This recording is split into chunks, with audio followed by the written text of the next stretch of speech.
principale crainte qu'on a aujourd'hui face à cette réforme du travail, ce serait, on n'a plus rien à dire, c'est la fin des contrats, la fin des CDI, la fin de l'assurance d'avoir un métier dans tous les jours. Ce serait, pour nous les jeunes, ce serait demain se réveiller et pouvoir être mis à la porte par notre patron parce qu'on n'était pas d'accord avec lui. Les ouvriers sont en train de devenir de la chair à patron, c'est vraiment ça. Les Macron, le MEDEF qui gouvernent, c'est pas tolérable. C'était pas ça qui était sorti des urnes. Mais maintenant, c'est une habitude de se torcher avec ce qui sort des urnes. Depuis 2005, ils n'arrêtent pas. Et avec l'utilisation du 49.3, les déchéances de nationalité, l'état d'urgence, c'est épouvantable ce qui se passe. Je trouve que vraiment on piétine le CNR, on piétine nos grands acquis et nos grandes luttes. Jaurès, au secours, reviens. Mais personnellement, je viens ici pour les jeunes. Pas seulement les miens, pour les jeunes, hein, et puis pour les 8 de Goodyear qui ont tout fait pour qu'on s'en sorte très très bien et que c'est pas normal du tout. Donc c'est non à la loi, c'est non à la prison pour les Goodyear. La politique du gouvernement, qui se dit être un soi-disant gouvernement de gauche, propose un amalgame de contradictions. J'en vois la première, c'est de dire qu'on va créer de l'emploi pour les jeunes. Ce n'est pas vrai. Ce n'est pas en augmentant le travail des salariés, passer de 36 heures à 45 heures à la volonté du patron, que ce patron va pouvoir embaucher des personnes. On nous dit que le code du travail est trop compliqué. Je ne comprends pas, alors que nous, on arrive, en tant que simple syndicaliste, on arrive à l'utiliser, et puis que les patrons n'y arrivent pas. Donc pour moi, il est très bien comme il est.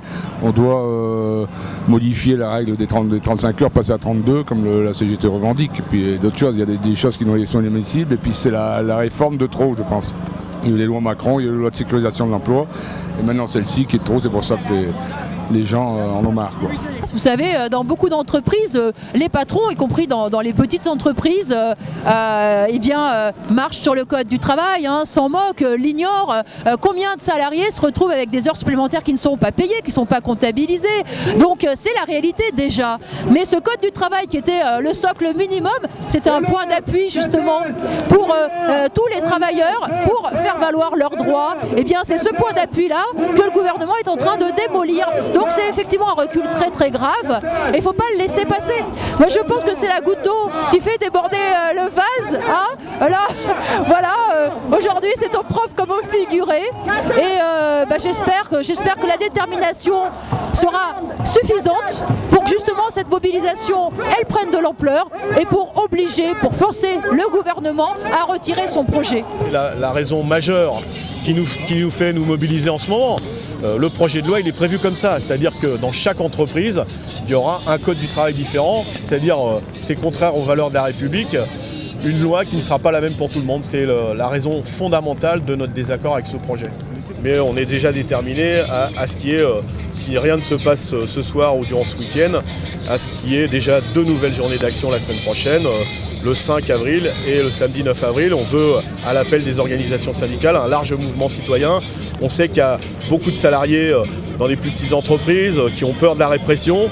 Eh bien, le samedi, on peut venir défiler sans risque vis-à-vis de l'autorité de son patron. Et donc, on veut élargir la mobilisation à tous ceux qui sont un peu plus embêtés pour défiler des jours de semaine.